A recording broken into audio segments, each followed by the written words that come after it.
Life is complex, so is our mental health. It cannot be understood by diagnosis alone. Our philosophy is treat the person, not the mental illness. Hello everyone and welcome to another episode of Humanizing Mental Health. I'm Trent Akers. And I'm Jeremy Alcorn. Well, today we have a very special guest with us, Jenelle McArthur. Hello. Hi, yeah. And you have a very special, well, again, I'm using the word very special again, but you have a unique status with us here at Psynergy, don't you? Thank you. Yeah. So I am an approved mental health therapist. Mm-hmm. And I've been working with Anna here as my mentor and teacher as I become a well-experienced, knowledgeable woman in the area of psychedelic-assisted integration psychotherapy. Yeah. Mm-hmm. Yeah. And, that's so unique. We've had a few conversations on the podcast already, like just about psychedelics and really how it can assist people. From what I understand, you are not only learning from Anna, but you come at it from a very unique perspective yourself as well. I'd like to just say absolutely. I am a First Nations woman. My community is Ocean Man First Nation, and it's in the Saskatchewan province, the southeast corner. Mm-hmm. And so I've been living in Regina, Saskatchewan, since I graduated school from the nearest town close to Ocean Man, which would have been Stoughton. And I've been studying at the First Nations University. Okay. Yeah. So a lot of my education has been from our knowledge keepers and our elders of the community, as well as, founded in our First Nations worldview. Mm-hmm. And so when I'm speaking of psychedelics, I've been raised and nurtured in the sense that plant medicine is the psychedelics and what we know as psychedelics in the Western worldview. So the relationship for me, I would refer to psychedelics as plant medicine. Yeah, fascinating. In Yeah. fact, one of the things that we always do, and you notice I always pull this in, and that is the name or the title that we used, that the position in which you believe and come from a perspective that is we are spiritual beings having a physical experience. And I want to tie that into what you already said. That is that the healing that you're talking about, well, it's not from that specific Western idea of what health is, but more from a position of understanding the notion that we are spiritual beings. Mm-hmm. Yeah. I want to just bring mention to the medicine wheel. Yeah. And that is, what the Western world would know as kind of like an assessment when looking at a person, how we visualize a human being. We consider their mental wellness, their physical wellness, their emotional wellness, and their spiritual wellness. Yeah. And so, when we look at the spirituality of a person, it's in whole unity of their medicine wheel. Yeah. Fascinating. Yeah, that is. Yeah, well, because initially because I've heard of the medicine wheel, but I never thought about it being used as an assessment tool. But the minute that you explained that, I couldn't help but think of the biopsychosocial perspective that we use in social work. Yeah, Mm-hmm. yeah. There's definitely some really good overlaps there, and two different places that they grew from. Mm-hmm. But that they definitely fit together. One of the things you mentioned is you said plant medicine, because for listeners that have already heard our previous podcast with Anna that was talking about psychedelics, there's psychedelic medications that are not plant-based, like ketamine and like LSD, and there are some that are plant-based, psilocybin, ayahuasca. One of the things that really jumps out in my mind is then in the traditional nation that would have been the origins where you come from, What were the plant-based medicines that were psychedelic? Darn, you took the question right out of my mouth, Chair. So, for me, coming from First Nations, the prairies, we've got our prairie sage that grows, and that is a plant medicine. And so we've got our sweetgrass that grows as well, our tobacco, and our cedar. And so those were the medicine. That was my medicine bundle growing up, and how I would, communicate with powers that were greater than myself and cleanse myself. And, when I was having hardships, that was my, that was the portal, the smudging, working with the medicines. It was like the opening to powers greater than myself to support me in my journey. So those are some of the, from my community, the prairies where I was raised and grown up, and I've known those as my medicine bundle. Yeah, thank you. How old were you when you started utilizing these medicines for yourself? It's been an interesting experience because I didn't attend residential school. My mom did, my dad did, and so they tried so hard to keep us children from experiencing residential school. The impacts of their residential school very much lived in our household. So they kept us children from going, but we did experience the impact from their experience. Yeah.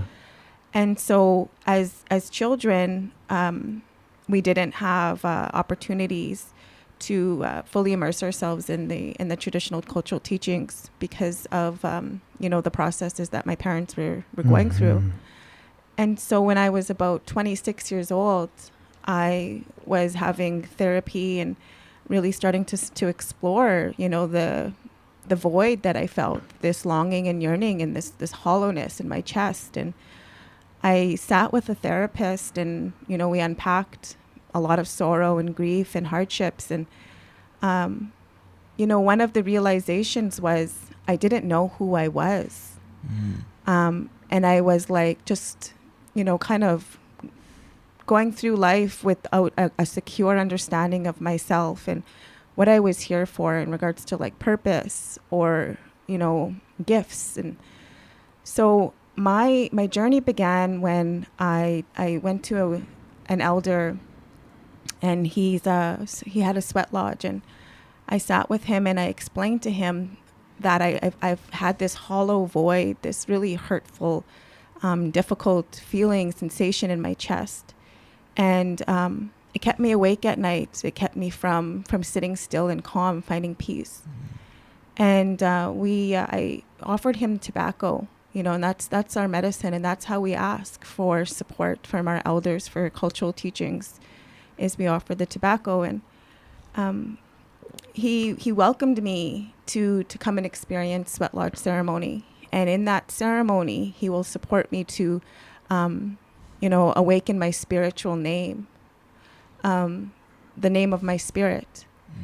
And so I came and, I brought my offerings, such as the tobacco and the cloth, food for the feast afterwards. My children came, and we were sitting in just near the sweat lodge, and I was preparing for this, and it was I felt so much different types of emotions, such as nervousness, excitement, fear, uncertainty, a lot of courage. And while I was waiting and feeling all of what I was experiencing, he brought me over to do a doctoring for me. So once again, working with the medicines, the cedar, sage, and things, and he started to sing a song that I know now as a bear song, with the drum, and I just recall what it felt like to hear that, the bear song. And when we got into the lodge, that's when he said, "No to go Maskwa, no to go Maskwa." And as soon as I heard that, I completely just broke down, and it was like I knew I was home. It's like something opened within me, and And I just cried. It's like, you know, when you hadn't seen your mom for so long and then she comes back, or you hadn't seen your dad for so long and he comes back. Or it's like, you know, when you envision going to the afterlife and your ancestors and your long lost loved ones are there waiting for you, and they embrace you. You know, it felt like that. And that was the name of my spirit, no togo maskwa. And in English, that means chasing bear. Wow. And so I've just, you know, learning of my name, I've been exploring what that means to me, the characteristics of a bear. When I'm feeling down and out or needing support, you know, I feed my bear with salmon and corn and berries. You know, my home is wood grained, and it's like a bear's den, and that's where I go to retreat and to, you know, just be with myself and take care of whatever's coming up in me. And so, you know, that's when I really got immersed in the teachings, the cultural teachings, when, you know, what we call, you know, a spiritual awakening. And in our language, we say waniska, and that means wake up. Because, you know, our knowledge, our traditional knowledge that our ancestors had passed on to us, it's very much within us. It's sleeping knowledge. And through these spiritual practices, you know, we waniska, we wake up. Wow. I mean, like just as you're sharing that, I can just, like, I just have this like palpable feeling of you like filling that hole, or finding that maybe that hole was in there. It's almost sounds to me like a door that you opened up, where you discovered who you were and the greater connection to everything. Yes. Wow. Absolutely. Yeah. So, with that in mind, like, it sounds like that was one experience that you've just sort of been really ruminating on and building on over these years. Absolutely. And you know, I acknowledge, you know, my spirit, its guidance and wisdom, and I believe that's why I'm here today, you know, in this building, you know, sitting with you and sharing, is because, you know, the bear for us in our culture represents courage and protection. And, you know, it's not a fierce, you know, big being. It is a powerful, silent being. And, you know, the significance is to share and to be, you know, a protector of the land, of the people, of our knowledge, but sharing it in a way that is creating a collective consciousness for the betterment of us all, the whole. You have a powerful ability. Yeah. A powerful ability to be able to articulate something that I think can really resonate with other people. This I could see earlier in your talking. I could see your body quivering a little bit. And I don't know exactly what that was about, but as you continued to talk and as you continued to share that, then I saw your body calm. And I hope that everybody out there that listens to this can experience that same calm that came to you. Yeah, no, I appreciate that awareness, because I do feel that, you know, the intensity, it's and it does come from my chest. You know, the place that used to have the void in the hollow. It actually it's almost like an illuminating type of you know, fiery burn now. When I share and I speak, I can feel that in my chest, and it does get pretty intense, and I do have to take the time to ground, and because it comes from there. You know, how I share and what I speak. Because in this moment, I can tell you that my experience with what you just said, shared, because it went inside me. And there's something inside me that began to be more whole. in listening to your story. Yeah. Okay. It's interesting that you say that, because I noticed your body posture change when you were listening to Jenelle. It was, and I was wondering like where that was coming from. So yeah, it really sounds like the reverberation from Jenelle really hit inside of you, and it's represented physically. Yeah, and as you were telling your story, quite honestly, I was thinking about my own life and thinking about how it relates. And then I was about to share something, and I realized, no, this is your story. Yeah. This is not about me. Yeah. I'm curious though, because how I learn is by reciprocity. And so I've shared with you, a piece of me, some of my story from my vulnerable heart place, but I'm curious what came up for you. Yeah, sure. Well, I've shared this on the podcast before, and thank you for, by the way, giving me permission, because I could not take that. It had to be given. Just like the talking stick, I had to wait, and it had to be given to me. Yeah. So I've shared this before on the podcast. I have a sister that is Indigenous First Nations from Kainai, or in English, the Blood Tribe. And so she's part of the 60s scoop. And what happened inside me is compassion for my sister. She went through some very hard and traumatic things before she was ever has memory. Yeah. When she came to our family, she had rickets because she was had such malnutrition. And there's this intergenerational trauma that interrupted her biological family from being able to be what they needed to be for her. And so I do not blame them in any way. I hear you. And then I just thought about, what did this mean for her to be connected into not just different culture, but a different set of spiritual ideas. And it just made me have a different set of compassion for her experience and for what that meant for our whole family system. Yeah. So like how, and that's the courage of the bear, to sit in a space like this and create, this opportunity to feel into, our ancestors, our siblings, all of our relations.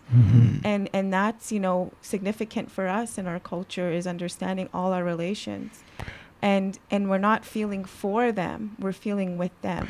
Yeah. Wow. That is so powerful, because I think for many people, we focus more on the differences than the similarities. And even though people may come from different perspectives, different spiritual backgrounds, it sounds like you're not looking at that, but rather you're saying, okay, what brings us all together? I love that. Yeah, absolutely. You look like you're deep in reflection, my friend. Yeah, for sure. I totally am, because this means something about me. It means something about who I am. And so I appreciate that opportunity to reflect. Absolutely.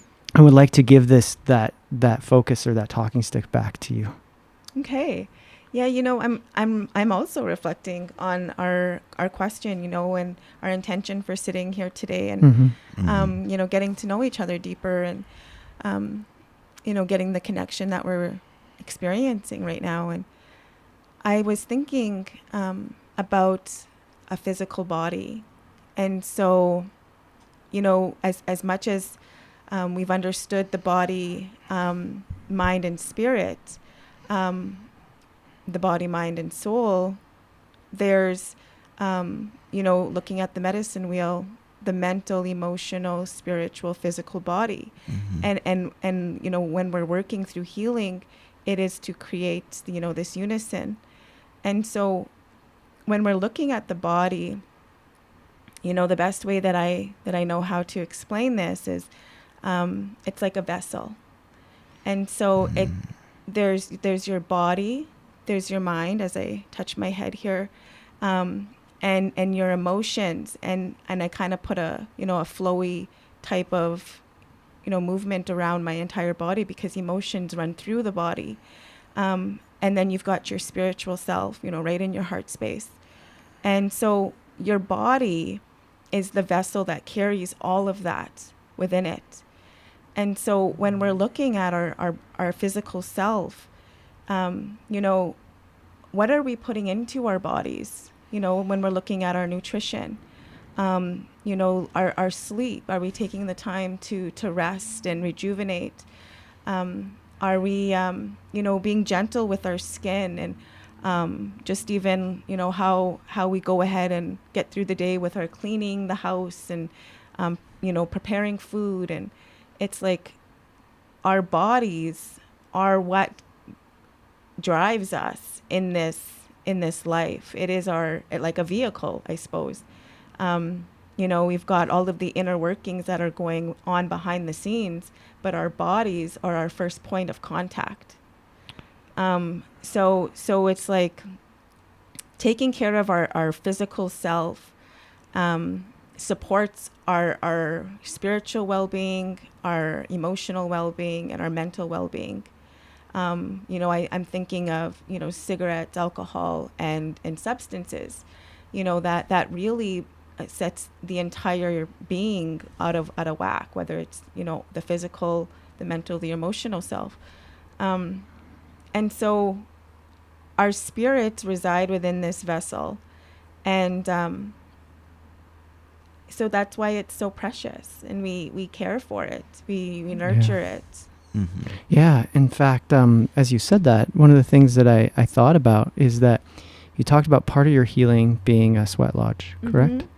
Mm-hmm. And I went, that is fascinating what you're saying, because the individual that is using something outside them to change something that they're feeling inside them, maybe they're not off base in terms of understanding that they need something outside. But maybe they're just looking at the wrong thing. Like maybe they haven't found something such as the experience of a sweat lodge that is something from the outside, but it's intentional and it's compassionate. And there's specific intention set more than just, I want to change how I feel right now. It is, I want to heal. Yeah. I'm thinking about inside the lodge, and it's completely black. It's absolutely dark in the lodge, except for medicines burning on the rocks. You might get some amber color, the red and the orange from the medicines on the rocks. Other than that, you can't see anybody else sitting beside you.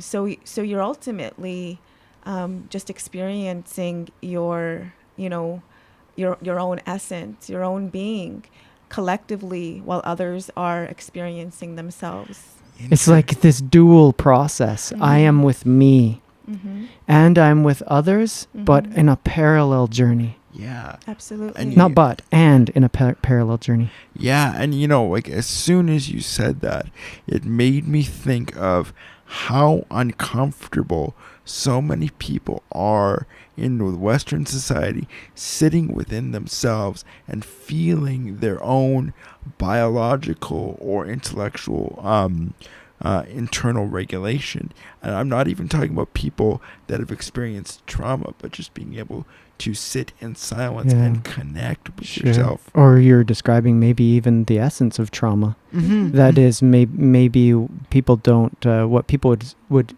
usually consider as trauma, they haven't, that hasn't happened to them, but they have been ultimately disconnected, and they don't know how to sit with themselves.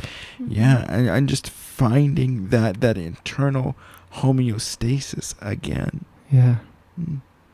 Yeah, it's a profound experience, and it is a process. So like we'll go for what we know as 4 rounds, and once again, it is just like the medicine wheel, honoring the sacred number 4. And each one of those bodies that creates us to be whole, the spiritual, mental, emotional, physical. So we take the time to thoroughly be with each body. Fascinating. Yeah. And I don't know if this is ringing true for you, Jared, but as soon as I hear that, I'm almost thinking again of interpersonal neurobiology. Yeah, like the relationship with the earth being a massive healing experience. Mm-hmm. What is it that we're doing?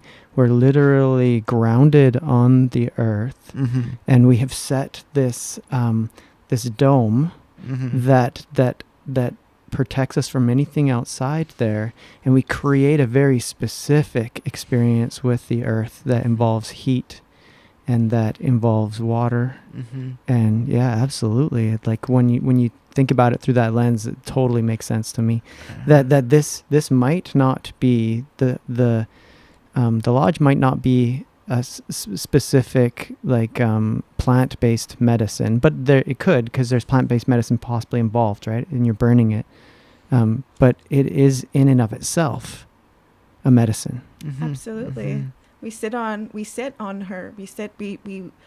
So this is another way of healing, and one that costs $0 compared to what we would pay in a therapeutic setting. Yeah. Indeed. Yeah. And so we would go to our Mother Earth, and she's the nurturer, and she's open to hearing what we have to say, and she is reciprocal on how she responds to our shares with her, and we can go and sit with her on the land and feel into her, and express to her what we're carrying. We can lay close to her and just feel the energy radiating up from her, and that's the reciprocity, and we're giving to her what no longer serves us, and then she nurtures us right back. And as you say that, something that I feel inside me that is an important message for people to hear out there, if you're in a place in which you don't feel like you deserve it, that you don't deserve this from a mother, from a Mother Earth, I want you to tell you that's not true. Hi. No, she waits, and she calls out. Wow, that is so fascinating. I can't help but think of I was watching a documentary recently where an individual was going down into South America, and he actually went and visited a forest therapist, and where it wasn't actually the therapist that was the therapist. It was actually going into the forest and learning to connect to nature and ask those questions.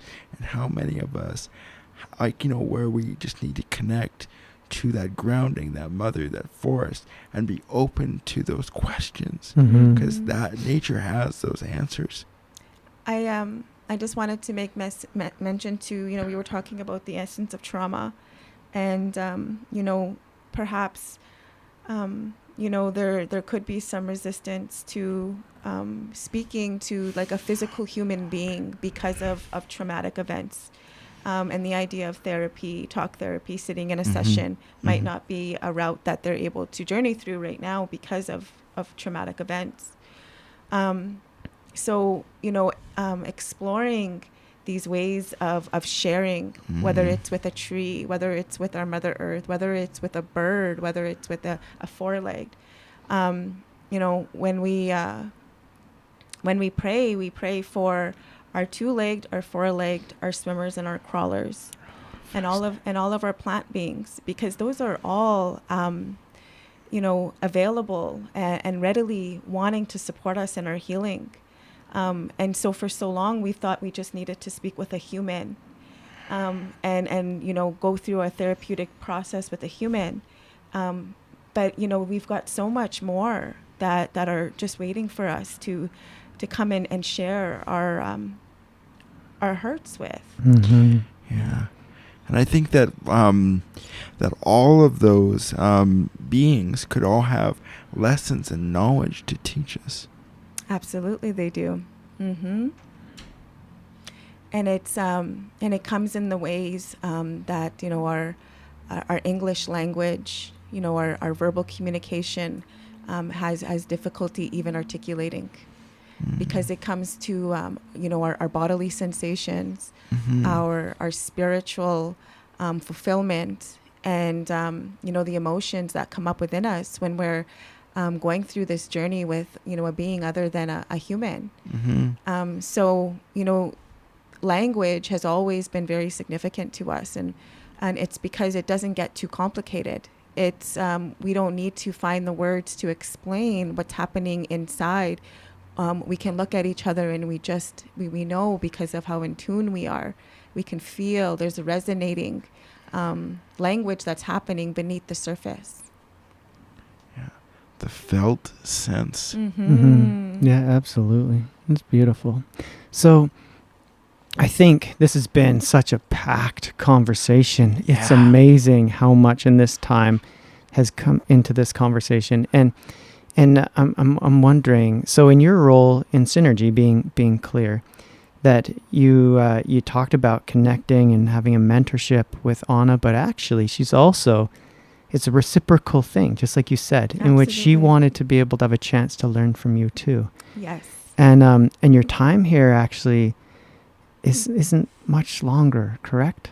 That's right. I'll be preparing to head home to my homelands in the next 2 weeks. Yeah. Mm-hmm. So I want to say to you, thank you Mm-hmm. for being with us and for bringing your knowledge with you. Because not only did you, of course, have the chance to grow, but so did we. Mm. And Hi. and if you have that chance right now, because we just added 3 new countries listening this last week. This is a spot in which people hear this all over the world. Mm-hmm. So then, what do you want to say to them? If there's a message right now that you go, this is my chance. What do I want to say to the world that'll make a difference?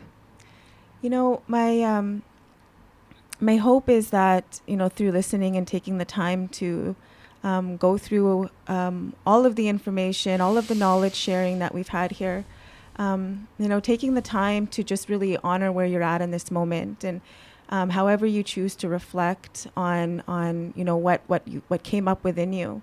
But I ultimately want to say that your experiences, your stories, your life, and the reflection of it is what means the most to us collectively, is a secure sense of self, actualizing and understanding where you've come from and what you're all about and what brings you here to experience this earthly experience. Who are you spiritually? Wow. I'm rarely lost for words on this podcast, but that's so impactful. Yeah, because Trent, words are your power. So yeah. So that's amazing. Yeah, like I'm sitting here thinking to myself, this is one of the podcasts that I'm going to have to go over time and time again and just reflect on, because I think you've given us such a powerful message in such a brief amount of time to really reflect on who we are and our connection with everything around us. So let's pull it together on that note. Yeah. Darn. Okay.